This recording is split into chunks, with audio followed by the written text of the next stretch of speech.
Nabi itu kalau tidak menyukai makanan, nggak akan menjelekkan makanannya, mendiamkannya. Itulah indahnya.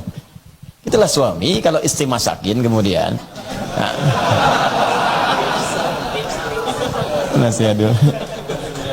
Ya, betul, itu sunnah Nabi. Suami istri masak misalnya, suami nggak cocok, nggak usah komentari makanan, apalagi komentari istrinya. Ya, diamkan saja sudah, dan istri mesti ngerti. Kalau nggak dimakan berarti nggak cocok. Nggak enak ya Pak, nggak enak ya Pak.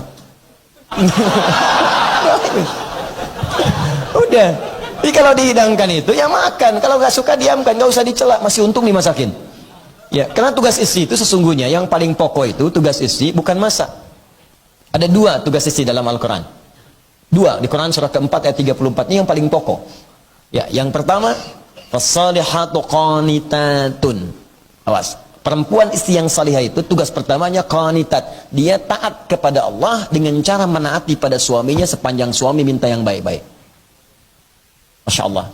Kata suami, mah berjilbab ya, insya Allah Pak. Sayang malam tahajud ya, insya Allah.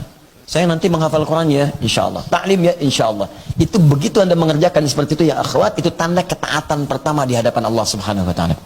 Salihah. Tapi kalau minta pada yang tidak baik, boleh menolak dengan cara yang lembut, halus.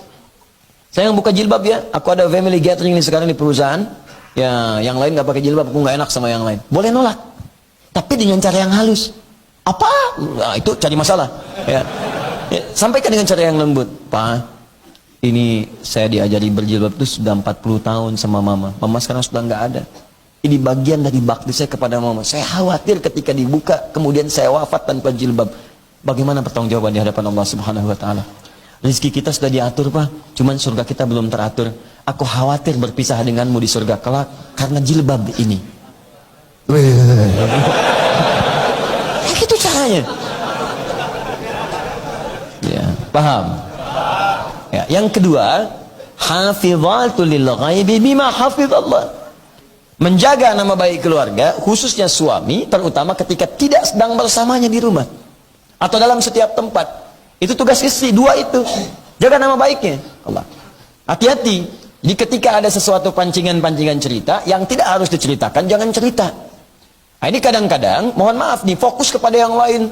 Tapi yang pokok ini nggak dikerjakan. Judulnya memang pengajian, tapi pembahasannya sampai ke rumah tangga. Ya, coba apa kabar? Baik, alhamdulillah. Bagaimana keluarga? Sehat. Suami bagaimana? Di situ masalahnya. Nyebar. Nah itu ya. Jadi saya kembalikan, pertama, kalau tidak ada contoh bukan berarti nggak boleh. Kalau Nabi kemudian tidak mengatakan atau melakukan, boleh jadi seleranya bukan di situ. Jelas?